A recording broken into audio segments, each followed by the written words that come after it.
to it. 10-4. All right. Good morning, Michael Knight down there in Pasadena, California. How are you? We're good this morning. Good morning to you, Vinnie, and to all the Seahawks fans everywhere.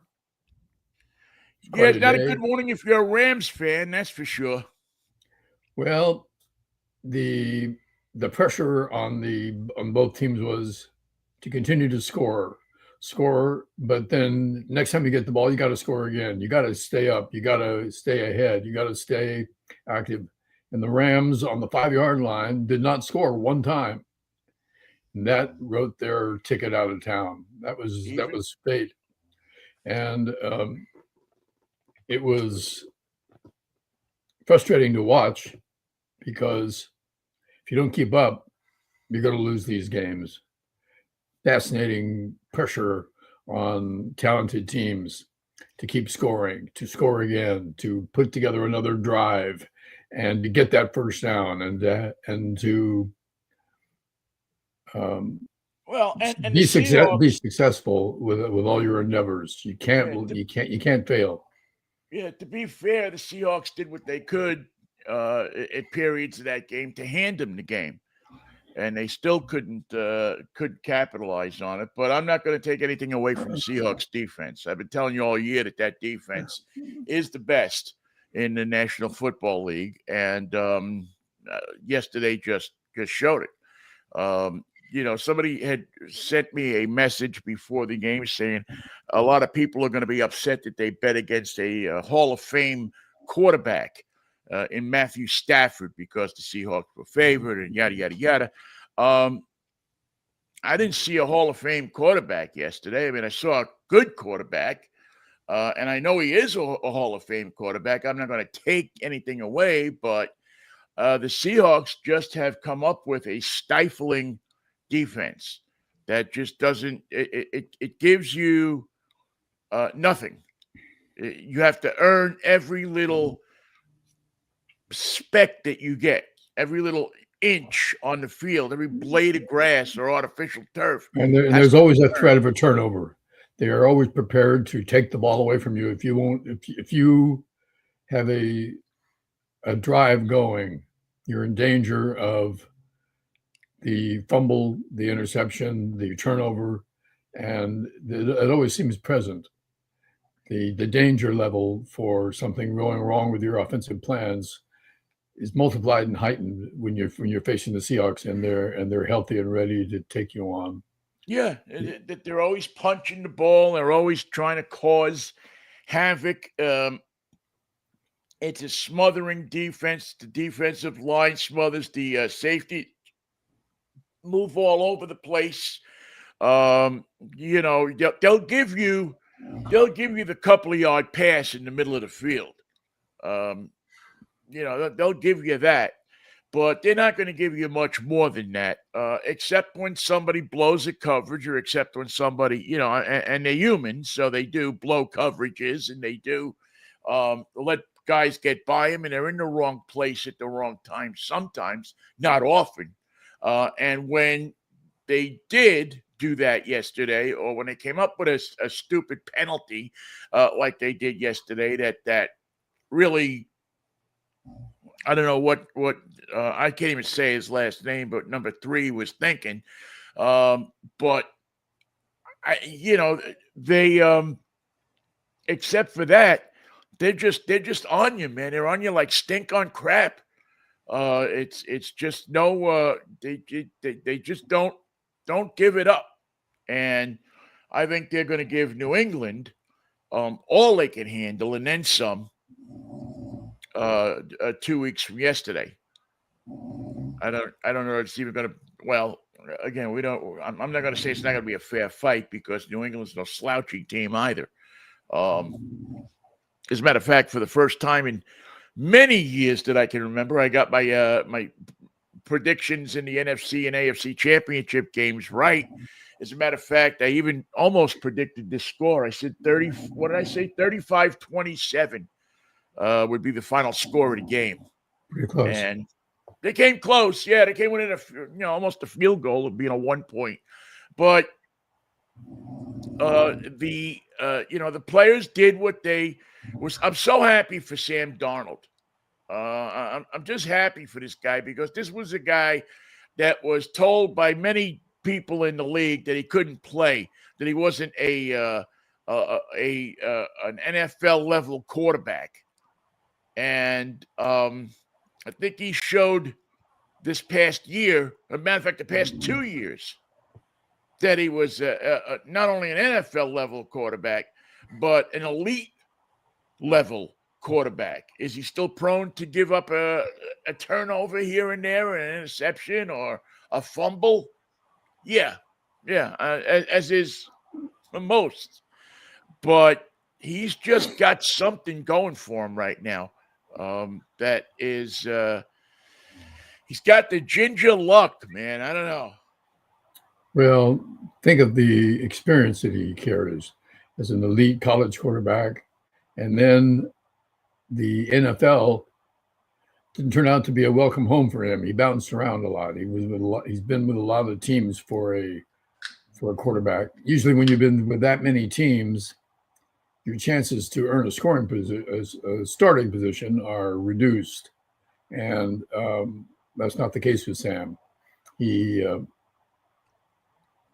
He exceeds your expectations. And I had him on the 49ers for one season where he only got in a couple of games because he was the backup, and Purdy, for the most part, did not require his services. But the confidence that you have with him as your backup was such that I didn't want him to go. I wanted him to stay and remain the backup. Yeah. But as for the best insurance, because for the most part in the NFL, you've got to have a backup quarterback that can, as we've seen with the problem with Denver over the weekend, can start and win when needed. Yeah. So the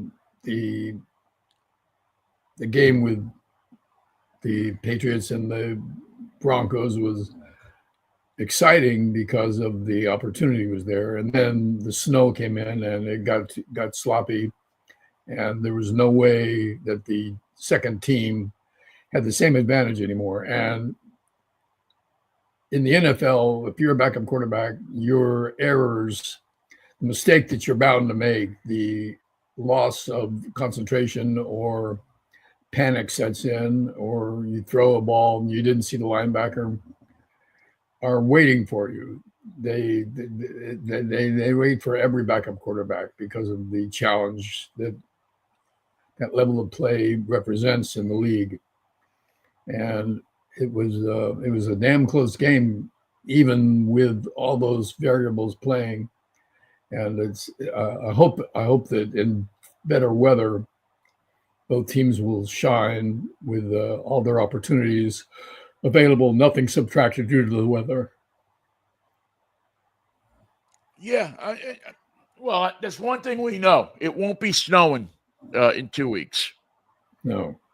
That's the one thing we're pretty sure of, is that it won't be snowing, and the weather should be. Now, it's not to say it won't be raining.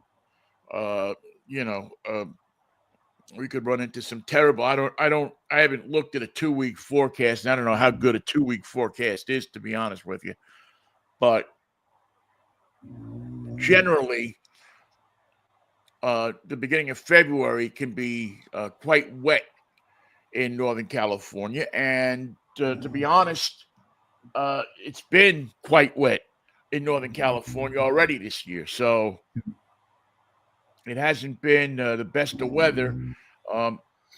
Hopefully they'll be okay. But, I'm always one of those people who like to see football played in the elements. If it rains, if it's a pouring rainstorm, so be it. Let it rain. Let it pour. Let's see some dirty uniforms and people with their with mud in their helmets, and the whole scene, man. I'm up for that. I like to see that. I like to see the ball move around a lot. I don't know. I'm just I like to see. It's the kind of football I grew up with, and I love to see that kind of just out in the elements, man. The Speaking of old he- P-Star crowd. speaking of heavy weather, what was your neighborhood in Queens like with the storm that hit the big city yesterday? I mean, I've talked to a few people from back there. It seems like it's okay. Uh, the interesting thing that it's the first time I can ever remember, and this is going back to Mayor John Lindsay, and actually before him, Mayor Wagner. It's the first time I can remember any mayor not getting a ton of complaints for their first big storm. Not being I have ready. Not not. being ready. Yeah, now maybe I just haven't heard them. But I've looked. I mean, I've been on social media this morning and looking at people's tweets and what they're saying, and I have not seen any negative stuff about about the snowstorm. What I have seen and what I do know is there were a number of people who died from exposure. One in my old neighborhood, from what I understand, in the park that I used to hang out with, who froze to death on a park bench, Wow. which should never be. Which just should never. It just shouldn't be.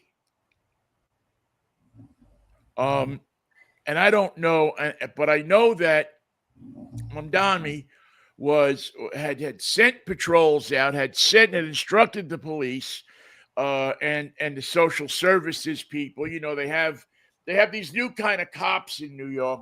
I guess they dress in khaki or wear khaki pants or something like that, and they're community service officers. So they're not. I guess they're trained as police officers, but they're not exactly police officers. Like, I don't even know if they carry guns, to be honest with you. They may not even carry guns, but they are tasked with working out of precinct houses and going out and looking at situations just as this, where people would be out in the cold and getting them to warming stations, trying to get people to get out of the cold or out of the elements or out of whatever conditions exist for them and get them into someplace where at least they'll be warm. I mean, I don't know if if they're going to get 3 hots in a cot, but they'll get heat. They won't be freezing. So I don't know the whole story about why this guy, how this guy wound up on a park bench in Jackson Heights, but I'm sure that, and I'm sure we'll find out about it.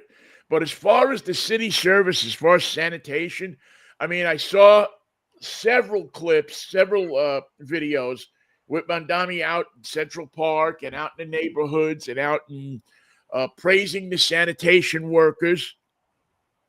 Some of the people that spewed so much hate against him when he was elected, praising those same people.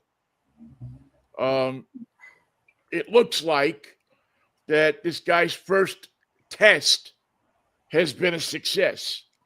Now, again, I don't, I'm not sure I want to comment. I don't think I want to. I don't want to comment on the country. But if he gets that, if he starts to turn city services around like that, he's going to win a lot of hearts and minds. Imagine what Because it's like that's being in a. pretty impossible. Imagine what it's like being in a city. The ice storm was so widespread that it hit cities that don't have plows, that don't have de-icing machines, that don't have a means to salt the neighborhood and the streets. And those people are up against it because they don't have the tools to fight it. And that happens more often than you might imagine. Yeah, well, it happens every time it snows in Seattle. Yeah. We don't have, I don't know how many snow plows we have, but it's not a lot. I don't know if the city has 10 snow plows. So when you get a snowstorm here, the smartest thing to do is just don't go anywhere. Stay home. And that was the thing that Mamdani yesterday was trying to get across to people is don't come out of your house. Right. Let the sanitation workers, let the people that need to do their work, do their work. Now, New Yorkers are not going to listen. If they got to get out of the house. No, they want to go cross-country skiing in Central Park. Get to work. Yeah, go across they're going to come out. I don't think anybody's going to be able to change that. But it looked, when I looked yesterday morning, or actually midday, at the, some of the traffic cameras in New York, everything looked like it was moving pretty good. There didn't seem to be traffic jams. There didn't seem to be a ton of people. Looked at the Times Square camera at one point, and it looked clear up and down. I'll have to call my godson, my nephew, later today, and because he just got to New York last week from Sacramento, where he's lived all his life. Welcome to the Big Apple. So it'll be interesting to get his perspective as a person who just moved to New York to go to school, to see what he thinks of it. See what he thought of how it hit. I mean, he's been in snow because he goes up to Tahoe, so he knows what snow is. He's been in a snowstorm before, but to see it on that scale, I'd be interested in what he has to say about it. Yeah, I heard one report of 8 inches or more of snow in Central Park, so that presents the problem when it's time to cross the street. Day 2 after the snow, you got the slush at the corner. You got to get over that first step when you leave the sidewalk to cross the street is a challenge because there's 8 inches of water there, frozen water dying to go into your boots. Yeah, with that. And ice. And ice. I remember there was a time when they used to have the sanitation department guys out on the corners with big shovels. And they used to, break the ice up or move the snow away from the corner. I don't know if they have that anymore. I don't know if that's something that is done anymore. When I was a kid, though, I remember that on the main streets, and people used to come out of their houses and shovel snow. And if you lived in a corner house, you moved the snow away from the corner so that people could cross, and people could get through. It didn't always work, but more people did it than didn't do it. There usually was always a corner that you could cross. There was a way to get across the street. But again, an 8 to 10 inches of snow, 12 inches of snow, if you don't have to go anywhere, don't go anywhere. Don't go anywhere. Yeah, just don't go anywhere. If you don't have to go anywhere, these days, you really don't have to go anywhere if you think about it. I mean, you don't have to go. You can get food delivered. You can get groceries delivered. You can get toilet paper delivered. Really, you don't have to go out of the house if you don't want. I mean, you may have to pay a little extra for it, but it beats getting in your car and digging it out. I mean, if I was living back there at 70 years old, I wouldn't be digging my car out of the snow. Let it sit there. Why worry about giving myself a heart attack when you can call the A&P? Well, you can't call it A&P anymore. You can call a supermarket, or what is it? Piggly Amazon, Wiggly.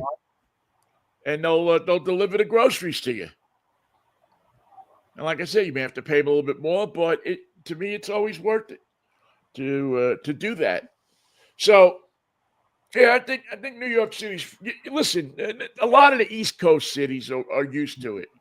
It's the cities I feel bad for, like in North Carolina, South Carolina, across the southern belt there, the Dallases, the Houstons, who aren't used to this. Right. But now are finding out that maybe there is a little something to that climate change Maybe they ought to invest in some snow plows and snow blowers and people who know what they're doing and how to move the snow around. How to make a berm in the middle of the street. Yeah, how to put chains on tires of buses, that kind of thing. That is second nature to New Yorkers or to Boston people or to Washington D.C. people or to Philadelphia or Pittsburgh. I haven't seen. I know Pittsburgh was pretty hard hit yesterday. I'll be interested to see how my friends in Pittsburgh are doing. Pittsburgh is a very hilly city. And how are they warming to their new football coach? Well, he's from there. He's from the. I think he's from the South Hills, if I'm not mistaken. Because we had him on a show when I forget what team he was coaching. We had him on a show. He was coaching the Cowboys. Yeah, and but even before that, he was coaching. I forget who he was coaching, and we had him on the show, and local guy, and listen, a lot of the press is saying it's kind of like a lateral move. They wanted an explosive new name or something like that in Pittsburgh, but we'll see. It didn't seem like anybody was overly enthusiastic about it, to be honest with you. They miss Mike Tomlin already. I won't quite go there, but no, when they'll miss Mike Tomlin, the press conference day. That's the day they'll miss Mike Tomlin, because I can't imagine that Mike McDonald's going to have press conferences that even approach what Mike Tomlin used to say. His press conferences are so good that his wife has a company. I'm talking about Tomlin. His wife has a company that puts those sayings on T-shirts and are selling them. The standard is the standard, and all. I mean, they sell the phrases he comes up with on T-shirts. I didn't know that. So they'll miss that. They'll miss his personality, and listen, this guy's going to get held to the same standard. He's got to win games. If he has an 8 season, they'll hate him. Or 8-9 season. If he has a 9-8 season, they'll hate him. If he doesn't come out of the box and win 10 games, but I mean, what's he going to do? Is he going to have a quarterback? I mean, that team doesn't even know who the quarterback's going to be. I don't know if hazard a guess. I can't tell you who it's going to be, but he is going to have a quarterback. It's the best way to play football. If you're going to play against other football teams, you better have a quarterback. Yeah, well, but is it going to be, is it going to be a named quarterback? I mean, he'll have one, yeah, definitely. But is it going to be? I mean, is Rodgers, going to stick around another year? I don't think Rodgers is your man. Well, I think at best Rodgers is going to be a backup somewhere, or he'll just be on call for somebody who goes, who has a quarterback that goes down. He'll be, the league's quarterback in waiting. Or like Philip Rivers, they'll call him once too often. Yeah. Philip Rivers, how would you like to be the head coach? You seem to be coming back. Why not take the head coach position? Yeah, just be the head coach. Save us the money. Here's the keys. Let me know what you need. Here's good news for you. Harrison Bader has signed a deal with the Giants. The outfielder. According to John Heyman, the eminent MLB insider. Harrison is, yeah. What was his team?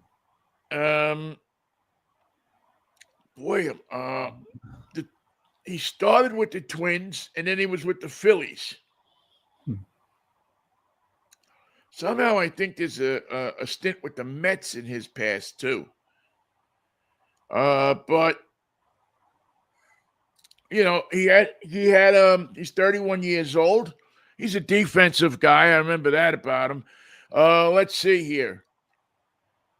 501 plate appearances last year. 17 home runs, 347 on base percentage. OPS is 796.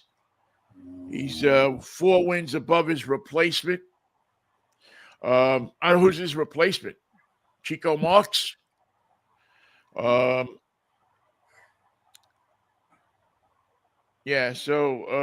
Started the season with the Twins, and Twins sent him to the Phillies at the trade deadline, and he hit 305 in 50 games for Philadelphia. And he has a high energy style of play, according to MLB.com. A high energy style of play. Welcome to the Giants, Harrison. Yeah, so it'll be. He hurt himself in the first round. The Phillies got a bye in the first round. It looks like he hurt himself. And let's see if there's anything else interesting about him. Yeah, I knew he was a Met. Yeah, he was a Met year before last. In fact, I remember him making a couple of nice plays in center field.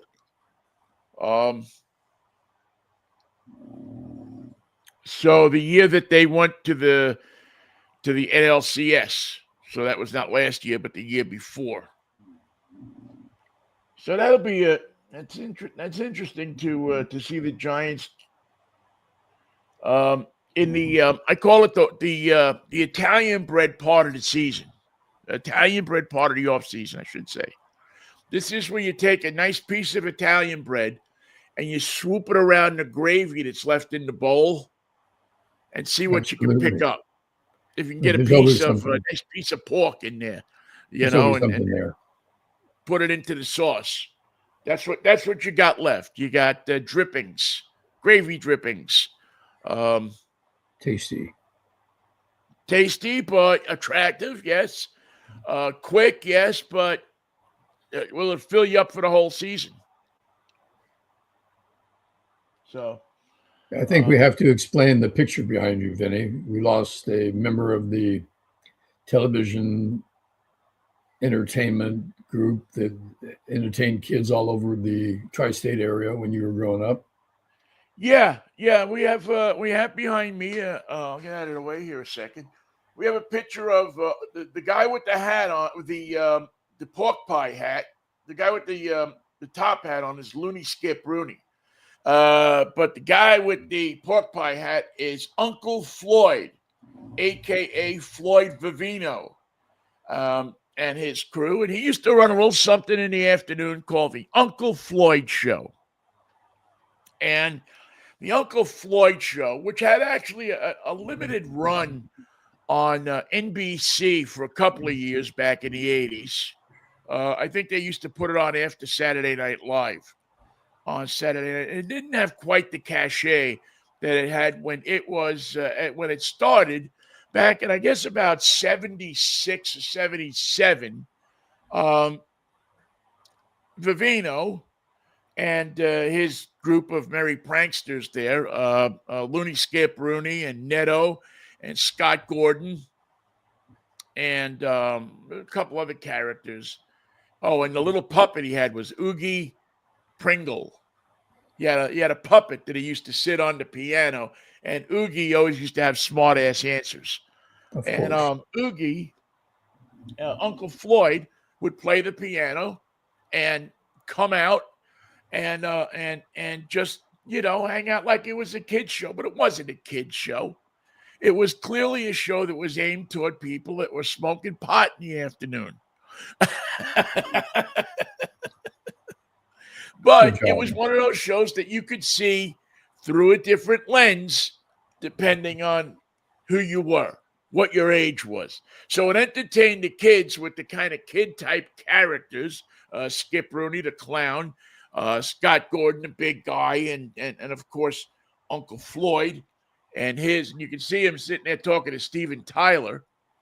What the Looney Skip, what Uncle Floyd did is he used he adopted. Well, I don't know if he adopted it or Joe Franklin adopted it, but there was a time in Joe Franklin's career, and for those of you who may not remember, there's a guy named Joe Franklin on in New York, and his key to success in his later years is that he'd get punk rock bands who were usually not doing anything in the afternoon and bring them onto his show.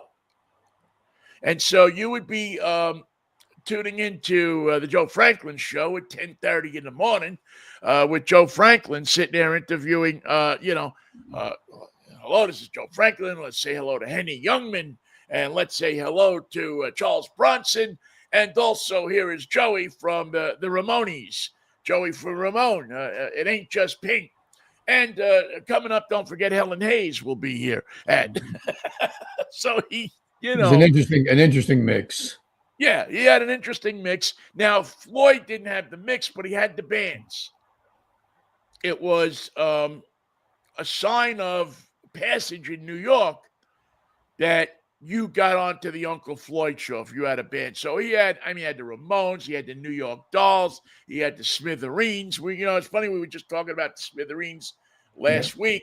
The first time I saw the Smithereens was on the Uncle Floyd show. It was just it was whoever played the clubs, the Action House, any of the great clubs, Coventry, the places in Manhattan, CBGB's, they all would trudge their stuff. Here was the trick. Uncle Floyd's studio was not in New York. Uncle Floyd's studio was out in, was it Teaneck? I think it was Teaneck, New Jersey, at the transmitter. Uncle Floyd was on a UHF station, channel 68. And he bought the time from the station and then put the show on and sold advertising to it.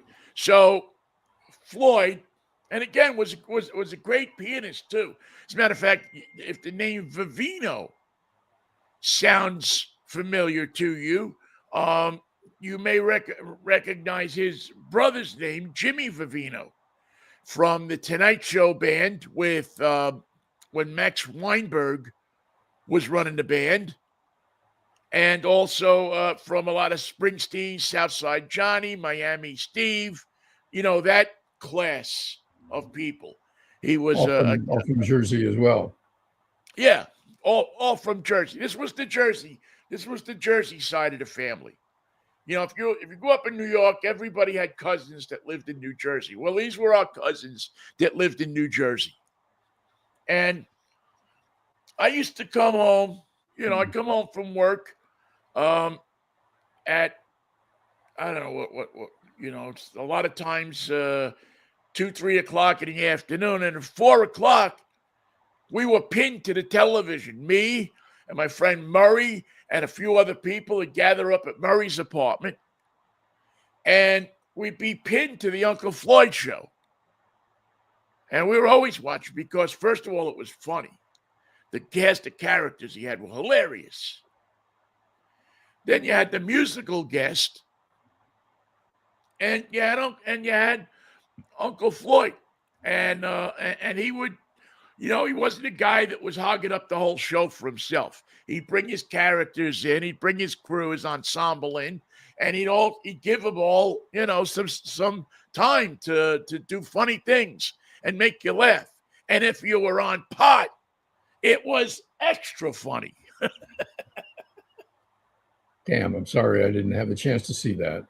It was great television. And again, I'm going to say this because you'll go on YouTube and search for Uncle Floyd, and you'll probably see shows from his time when they one big time. But what you want to see, and I think that a bunch of these shows, because there are rumors going around that there are tapes that exist of these shows, of a lot of the public access television shows, and hopefully they'll put those on YouTube, and people will be able to discover Uncle Floyd once again, and Oogie Pringle, and Looney Skip Rooney, and Neto, and Scott Gordon, and all of the people that were a part of that great ensemble of people that really kept that really entertained us, and entertained a lot of kids. Let's not forget that it was primarily a kids show, but it was one of those things that both kids and their stoned out parents or older brothers could watch and appreciate. And he passed away last week at I think he was 74 years old.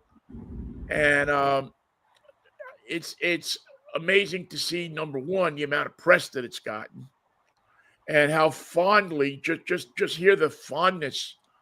John Bon Jovi did a great tribute to him on I think NJ.com. Again, if you were a musician, you were home at that time and you were watching them. If you were working, you got home from early. There were no VCRs in those days. You couldn't tape something and watch it later.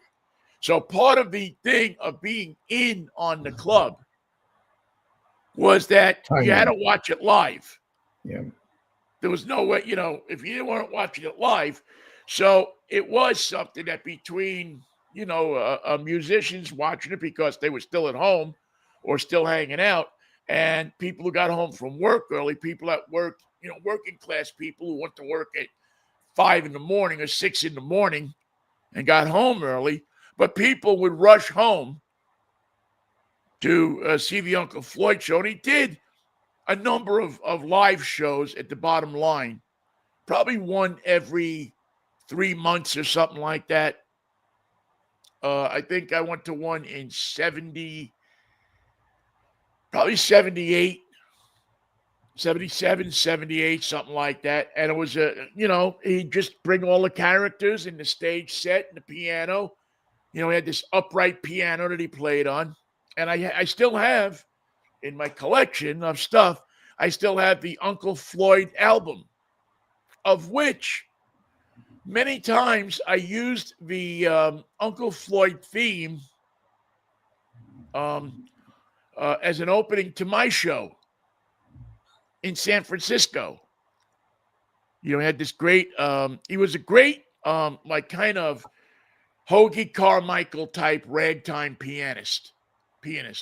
And it was really good stuff, really cool stuff. So if you get a chance, look him up on YouTube and see what he's all about, and maybe read some of the stuff on it's entertaining, it's campy, it's entertaining, but it's what we did instead of social media in the 70s. There was no social media in the 70s. Social media was the radio. You had your favorite DJ, and you would listen to your favorite DJ in the 70s. And that's how you would get information on WNEW or WPLJ or something like that.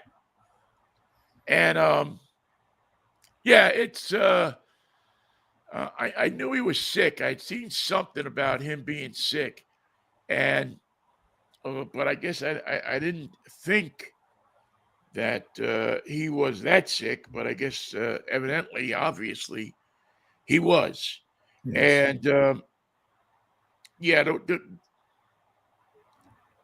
a different time, a different time, a different world that we lived in. When the talent was not afraid of doing a live show. Yeah, wasn't afraid of. We're live in 10 seconds. Get ready to go, and you just work it till the show's over. Yeah, they hit the button. They hit the light went on, and you just started performing.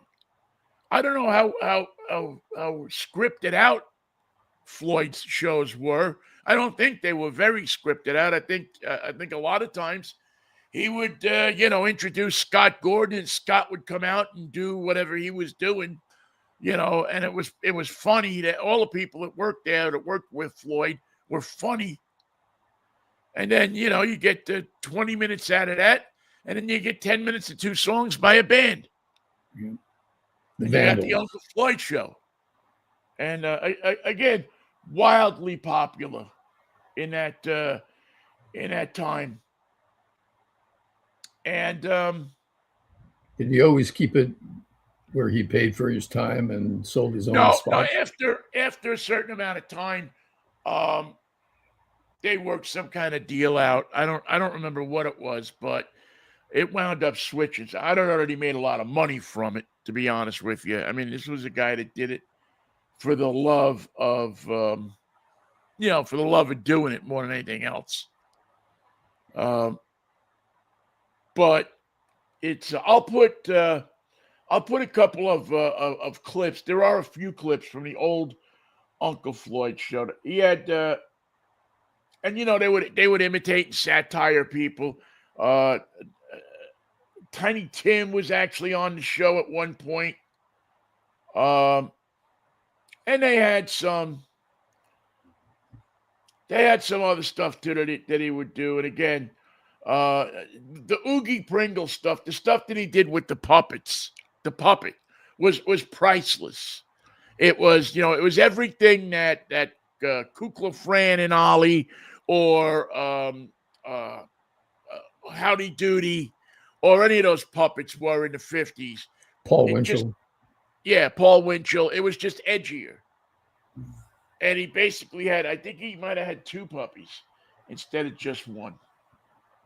But, the other guy, right. I forgot about him. Artie Delmar, the man of 1,000 diseases.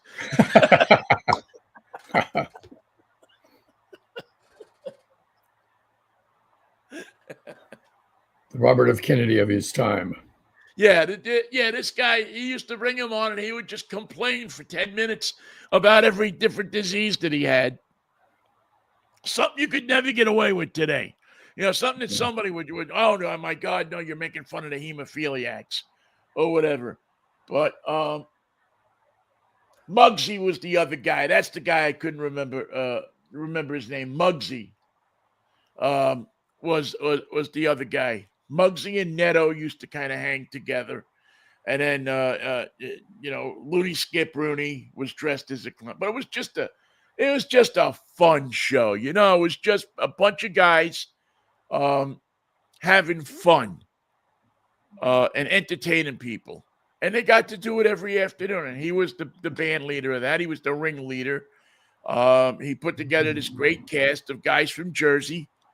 And I don't think any of them could drive, though. From what I understand, they all sucked driving. But, yeah, the world is I'll have to see if, I would love to get an Uncle Floyd T-shirt. I didn't get one then. They also used to do a thing, and this was, again, that was the days of the McLaughlin Report and all of that kind of stuff. And they did, he had a thing where he had a couple of guys doing the conservative versus the liberal. They would just go on arguing with each other about. A big thing at the time that the Uncle Floyd show was on was the law that said that you had to pick up your dog poop. It's a good law. But it didn't exist before like 1976 or 77. Or even later. You could they had signs that said curb your dog, $25 fine. But if you didn't pick it up, no, the cops weren't roaming the street trying to give you $25 fines for not picking up your dog crap. And nobody walked around the street with a bag carrying nobody picked up their dog crap. Times have changed. Yeah, nobody picked it up. If you saw somebody walking around with a bag of crap in his hand, you probably should figure that he was going to his neighbor's stoop to light it on fire. and ring his doorbell. Like you do. Like you do. Like you do if you got a neighbor that you don't like. Anyway, but they would have debates about the Poopa Scooper law, because they started selling Poopa Scoopers. So the liberal guy, the conservative guy didn't want the Poopa Scoopers law. The liberal guy wanted the Poopa Scooper law. So great stuff. Floyd Vivino, dead at 74. And again, great guy. I never got to meet him. I was, I saw his shows, but I never got a chance to meet him. And I would have loved to have just kind of gone through his mind a little bit. And just, I actually saw an interview with him once. That he started doing it because him and his brother used to entertain, they had a big Italian family in New Jersey, and he used to entertain like all the cousins and everything at the family gatherings. They used to make up like skits and things like that.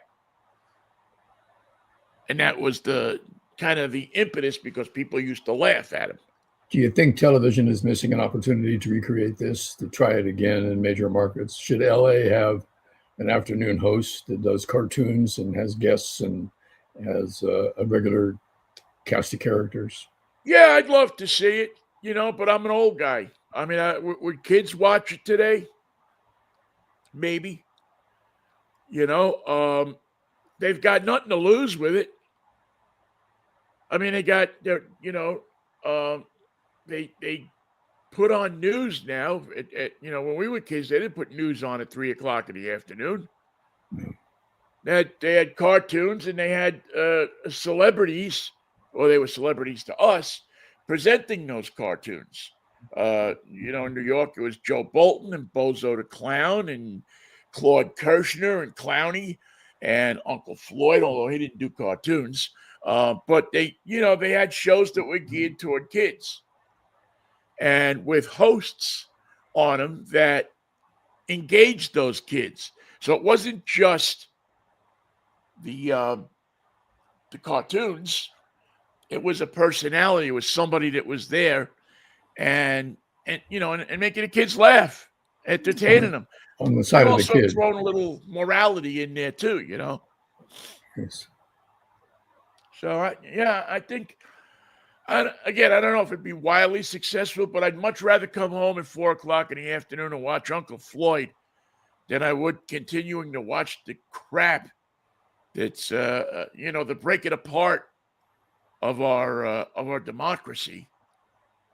And to have it happening in Minnesota is just so far off the charts. That would not be the place you'd pick. You'd pick New York. You'd pick Seattle. You'd pick Oregon. You'd pick Los Angeles if you had to draw that city's name out of a hat. And it would seem natural. It would seem plausible. But for this all to be happening in Minnesota, in Minneapolis, in the Twin Cities, just seems impossible. And the attitude of, I don't know if you caught the press conference this weekend, Governor Walz and the Attorney General of Minnesota had a press conference. At the same time, of course, the ICE and the Border Patrol decided to hold a press conference. They should have kept their mouth shut. And the gist of the press conference, from the first thing, the Border Patrol guy comes out and says, I'm ashamed to say, I don't even remember his name. He had an Italian last name. He comes out and he says, first thing, we all make choices in our lives.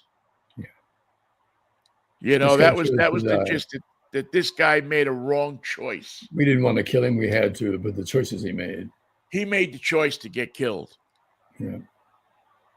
And it was amusing to me in the fact that you could see even the ICE guy was backing up from him. And that's the guy who said... He sounded like Hitler.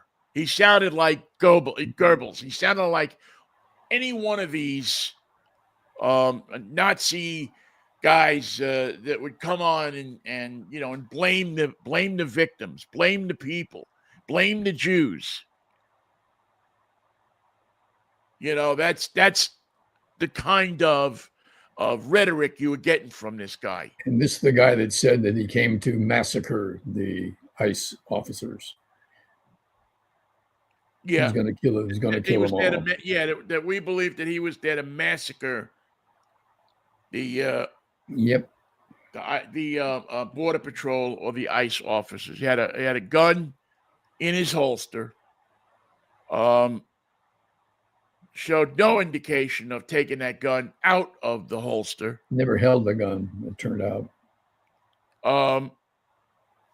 And now I take all images I see on the internet with a grain of salt. Because I just, I don't know that there's any way that you can tell what's real and what's not real. I've seen some pretty damn good AI creations.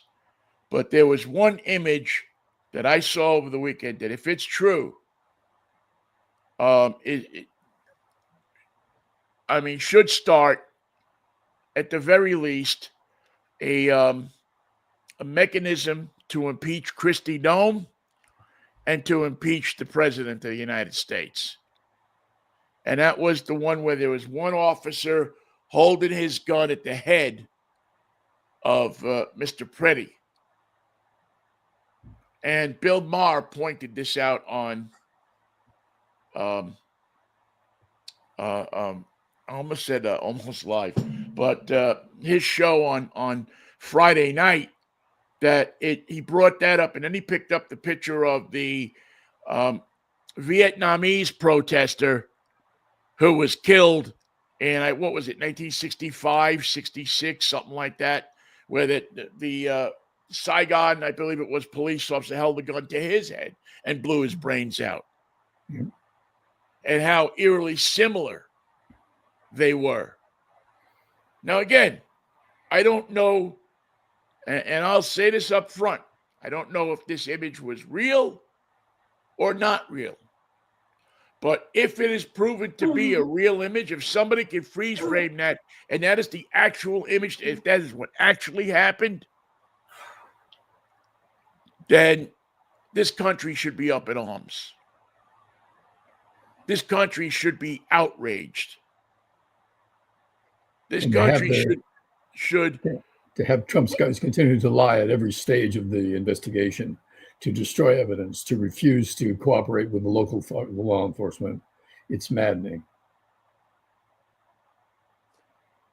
Well, yeah, it is. There were, depending on how much TV you watched over the weekend, how many of the shows that the Meet the Press and this and that, it appears that even the people that worked for ICE and that worked for the Border Patrol are going, wait a minute. You've hired a bunch of overeager guys that have watched one too many World War II videos. Untrained and armed. I think that this is how you do it. That you go into a neighborhood and you occupy it. Your mission is to detain people who are suspected of being in this country illegally. Your mission is not to shoot anybody. Your mission is not to enforce the law other than immigration code. And there's a difference between code and law. And if you can arrest them in their underwear, that's a plus. That's a good look. Right. And if you can't do that, you shouldn't have that job. But, Trump, the president of the United States, has given these people an open ticket. Carte blanche. To rule by fear. And force. And he believes that that's the only way to get people to respond is to make them fear you. It's such a mafia thing. It's such a low life 18th Avenue in Brooklyn Arthur Avenue in the Bronx, low-life fucking scumbag mafia thing of the lowest of low that he seems to have adopted as his method of getting people to respect him. And there are people in this country who believe that that's the only way that will clean this country up. Well, you know what? Fuck you. If that's what you think that this country is supposed to be, then we got a problem. And I guess it's time for people to cut and run, or stand by and fight. I don't know what else to say, Michael. It's horrible. I'm ashamed that these people do this in our name. Well, apparently there was a judgment today from one of the courts that this case is before, and they are ordering the number of ICE agents to be reduced. Right. I don't know how that's going to happen. I don't know how it's going to take effect. I don't know if it'll be appealed. But the courts now are finally, although by late to the game, stepping in and putting the legal aspects of all this nonsense right. And it possibly could cool the atmosphere, won't correct what's happened, and it won't right the elements that need to be addressed legally now of shooting and murdering people in the streets. But the courts have finally got the thing faced in the right direction. I don't know if it'll be sustained. Well, I hope it will be. The one thing that maybe gave me a little hope over the weekend is I was, again, flipping back and forth to different people on the different news networks and stuff. And one of the legal experts that I've seen a number of times, and I can't remember which one it was. They all get all run into the same face, said that the one thing that the administration has done is that they've complied with court orders. That once the court sets down an order, that they have by and large complied with it. So hopefully the court will order these animals out out of Minnesota, out of all of our cities. And we'll go from there. It's an important first step. They have to leave. They must leave. And we will have to know who they are and where they are going, because we're going to need their names and numbers in the future. They have to face an occupying force, yes. They have to face what they've done.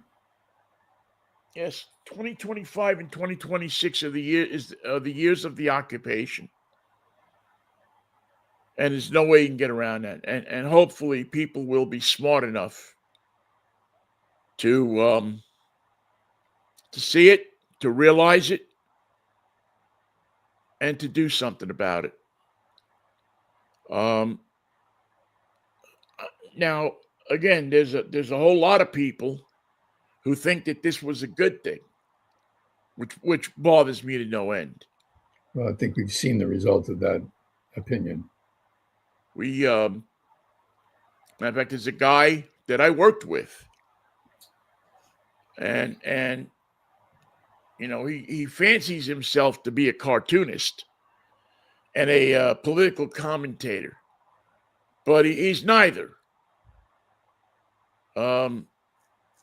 But yet he thought it was a good idea the day that this murder, and that's what it is, was a murder. Don't call it anything else. It was a murder of Mr. Preddy went down. He decided it was a good idea to draw a cartoon about it and make it, and actually caption it in his posting on Facebook that this is a great joke. as if this gentleman's death was a joke. And people like this annoy me and get under my skin to the point that I want to get in the car that I'm driving this week. And I won't because I don't want to. But they deserve a slap in the face. They don't deserve to get killed. They don't deserve to get permanently injured. But they deserve for they deserve for people to slap them in the face. And to how dare you insult the intelligence of people by saying that there's something funny about this. There's nothing funny about this, Michael. Is there? Am I missing it? No, there's nothing funny about it. There's no humor in it at all. It's as humorless as a Republican comedian. No, it's horrifying. So anyway, I mean I blocked the guy. I didn't realize that I hadn't before because it's not the first time he's done this. But I also noticed that as you go down his comments, that anytime anybody said that you had something that the administration has gone too far, or I voted for Trump and they've gone too far, or this or that, he was there with a stock answer. Crime is down 25%. Well, yeah, if you murder enough people, crime will go down 25%. But just quoting as if he was standing on the podium in the White House. So I want nothing to do with that. I want nothing to do with people. There was a time when I would say, well, if they're, that's their, we don't talk politics. But there's a morality thing going on here. It's not politics. It's morals. It's it gets down to the basic way you treat other human beings. And that is being shredded intentionally by our government. Yeah. Morality is being shredded to it's unrecognizable. It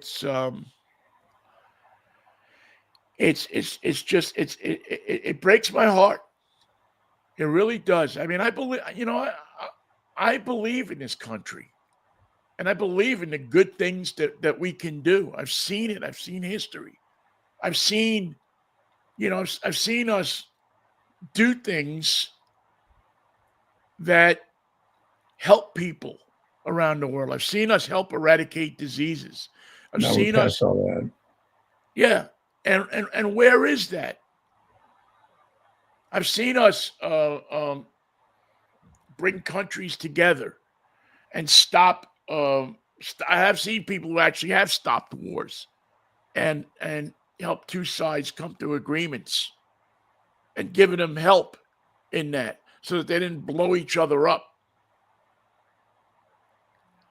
But where is that gone? To Venezuela. Yeah. It's a shame. It's a shame that it happens, and it's a shame that there's people that believe in it. That's two sides to the story on the show today is the celebration of the Seahawks' achievements, the NFL in focus with a great Super Bowl coming, and at the same time, a lawless federal government led by Donald Trump that cannot be stopped, cannot be shamed, cannot be reasoned with, willing to kill citizens in the street to prove its point, as weird as that point may be, and willing to lie about it, regardless of what you're seeing on television, regardless of what the facts may be, willing to lie about it. Not just one person, but all the representatives of Donald Trump's ruling class, the press conferences, the people that he's put in charge of Homeland Security, the individual that do the dirty work, all willing to lie, to cheat, and to kill in honor of Donald Trump. And the question I have, Michael, is why? What's the end game? What will get accomplished out of it? More, power, lust, greed, money. Um, what a white America? What will get accomplished out of everything that they're doing? The continuation of the Trump years. They won't stop when the election comes. There'll be a means to bring unrest to cities that cannot be checked, and a way to preserve his presidency, or whatever you want to call it, the dictatorship, beyond his term. I think that's And you're the going to next have big civil war, and you'll have Yeah. bloodshed in the streets. Then you'll have exactly what you said. What is it now? 9 years ago, 10 years ago, that this was not going to end. Without tragedy. Without serious tragedy, without deep tragedy. That this is, and it's looking more and more like that prediction. Already it's been tragedy. If you're somebody in this guy's family, if you're somebody in that woman's family, it's ended tragically for you. If you're and the idea, and I know we're up against it, and I'll just say this, and then we can hit it for the day. The idea that that this country, if they get their way, that this country is going to become a peaceful, lawful place to live,